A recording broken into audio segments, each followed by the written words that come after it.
Welcome to Carol and Gary's See America Tour.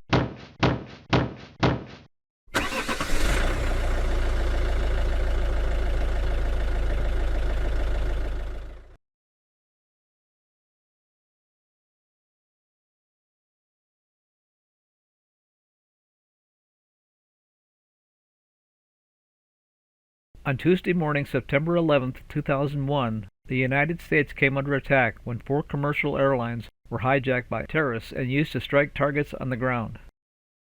The first plane was American Airlines Flight 11, scheduled to fly from Boston, Massachusetts to Los Angeles, California. After being hijacked, this Boeing 767 was deliberately crashed into the World Trade Center, killing all 81 passengers and 11 crew members. The second plane was American Airlines Flight 175 and was also scheduled to fly from Boston, Massachusetts to Los Angeles, California. After being hijacked, this Boeing 767 was also deliberately crashed into the World Trade Center, killing all 56 passengers and 9 crew members.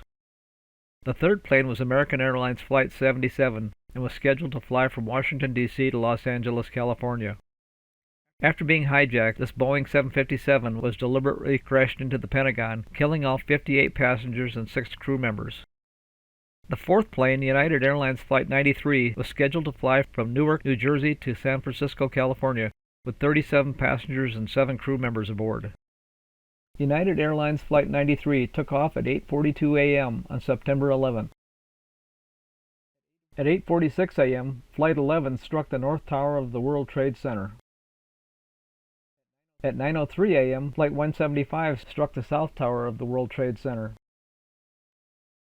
At 9:28 a.m., terrorists took over Flight 93 and began turning the plane around. At 9:37 a.m., Flight 77 struck the Pentagon. At 9:57 a.m., passengers aboard Flight 93 began their struggle for the control of the plane. At 10:03 a.m., Flight 93 crashes at 563 miles per hour. It is believed that the terrorists were planning to strike the U.S. Capitol. At the time of the crash, the plane was less than 20 minutes away. The first responders described the crater as about 15 feet deep and 30 feet across. The wreckage around and inside the crater consisted of large, unrecognizable pieces of twisted metal, pieces of landing gear from the plane, a tire, the frames of some of the seats, bits of charred paper, and remnants of luggage and clothing. Regional FBI agents were on site within 4 hours and took control of the investigation. Evidence recovery teams combed the area in thorough, systematic sweeps. Heavy equipment excavated the crater to an area measuring about 85 feet by 85 feet and 27 feet to 40 feet deep to recover debris and evidence. Most of the pieces of the wreckage were quite small, the size of a notebook or smaller. Many more pieces of wreckage, also quite small, were recovered during the investigation as the crater was excavated. The largest and heaviest pieces recovered were parts of the plane's 2 engines and a piece of fuselage that measured approximately 6 feet by 7 feet with window openings in it. Lightweight paper items were found as far away as 8 miles. Soil removed from the crater during the investigation was raked and sifted by hand and machine to remove debris, then returned to the crater. Extensive searches through the wooded area south of the crash site and even arborists in the treetops found more debris from the crash. Debris was collected from the yards of nearby houses, farmers' fields, and from around a nearby residential lake. More than 1,000 people representing more than 70 state, federal, and local agencies had credentials to work on the site. On Thursday, September 13th, workers uncovered the flight data recorder from the crater at a depth of 15 feet. On Friday, September 14th, the cockpit recorder was recovered from the crater at a depth of 25 feet. In the weeks following September 11th, the fact that both recorders from Flight 93 were recovered and yielded evidence took on an increased importance. At the World Trade Center, none of the 4 recorders on the 2 hijacked aircraft were recovered in the building rubble.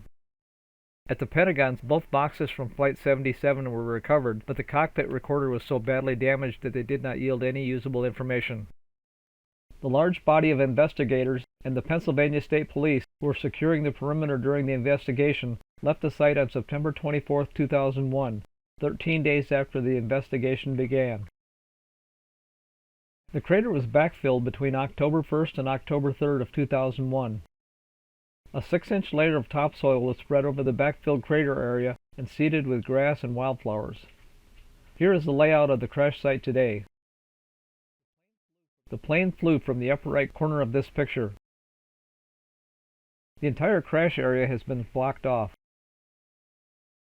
A long granite wall with the names of all 40 victims engraved in the stone was erected. A tall wooden gate blocks access to the actual crash site, but this gate can be opened for family members. A 93-foot tall Tower of Voices was erected a short distance from the crash site, near the entrance to the park. This monument holds 40 wind chimes constructed of polished aluminum tubes representing the 40 passengers and crew members. Each of the tubes range from 8 to 16 inches in diameter and approximately 5 to 10 feet in length. The size of each chime is dependent on the musical note and associated frequency that it was intended to produce. The shape and orientation of the tower are designed to optimize airflow through the tower walls to reach the interior chime chamber. I'm going to have to apologize for the length of this video. With the 20th anniversary of the terrorist attack on 9/11 just a few weeks away, we wanted to visit the Flight 93 Memorial in Shanksville, Pennsylvania, but rain and lack of Wi-Fi in Shanksville put me behind with video editing. We will be leaving Shanksville on Friday and driving east to Gettysburg. If you like this video but have not yet subscribed, please do so to be notified of future videos, and as always, feel free to share with your friends. Thanks for watching!